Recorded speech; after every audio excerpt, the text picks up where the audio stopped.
Goeiedag, baie welkom by Sielskos. So groot voorreg om elkeen van julle hier te hê. Ons is baie opgewonde oor hierdie week en ons hoop julle het almal is veilig daar by die huis en by die werk. So vandag gaan ons 'n bietjie praat oor Matteus 14 vers 27 tot en met 31. Maar Jesus het dadelik met hulle gespreek en gesê: "Hou goeie moed, dit is ek, moenie vrees nie." En Petrus antwoord hom en sê: "Here, as dit U is, beveel my om op die water na U toe te kom." En hy sê: "Kom." Petrus klim toe van die skei af en loop op die water om na Jesus te gaan. Maar toe hy die sterk wind sien, het hy begin bang word.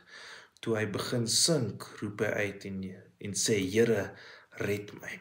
En Jesus het dadelik sy hand uitgesteek om hom gegryp en vir hom gesê: "Klein gelowige, waarom het jy getwyfel?" So eerstens, die wonderwerk het moontlik geraak. Hy het op die water geloop saam met Jesus. Tweedens, hy het gekyk na die storm. En toe hy die storm sien, toe begin hy sink. So hy het na sy omstandighede gekyk. Hy het na die storm, die wille storm, die onstuimige storm gekyk. En dan derdens, wat vir my die mooiste is toe hy sy hand uitgesteek het vir die Here vir hulp gevra het Jesus dadelik sy hand gegee en hom gehelp. So hoe ons na dit moet kyk is, en wat ons hieruit kan leer is, die Here wil wonderwerke vir ons doen, en die Here wil vir ons dinge doen, maar partykeer kyk ons regtig vaar na ons omstandighede om ons, dat ons fokus op Christus verloor. En hoe almal is mens, dit gebeur. En die maand is die tema van lig, ons verloor partykeer 'n bietjie daai vlam in die Here, en dis kom ons mekaar stig en help die vlam aansteek, maar ek wil werklik hierdie boodskap net met jou los, in jou storm, in jou moeilike tye, in watse omstandighede jy ook al is, hou jou oë net op Jesus. Skyn net jou lig vir hom, moenie na die duisternis om jou kyk, moenie na die omstandighede om jou kyk nie. En weet, as jy misluk, kan jy nog steeds vir die Here vra en jou hand uitsteek en vir hulp vra. Dis die opstaan wat belangrik is. Mens misluk baie in die lewe, mens maak baie foute in die lewe, maar dis die oomblikke waar ons swak is en foute maak, waar ons die Here werklik vir hulp moet vra, soos wat Petrus het.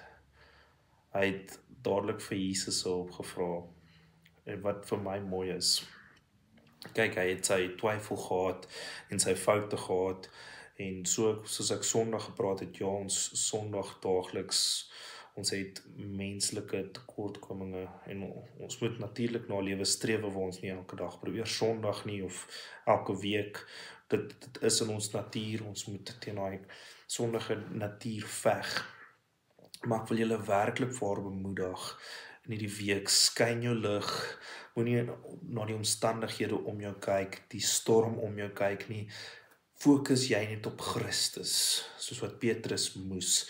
As Petrus sy oë op Jesus gefestig gehou het, in plaas van om die omstandighede te begin kyk, na die wille storm, die onstuimige storm, is hy eerder sy oë net op Christus gehou het.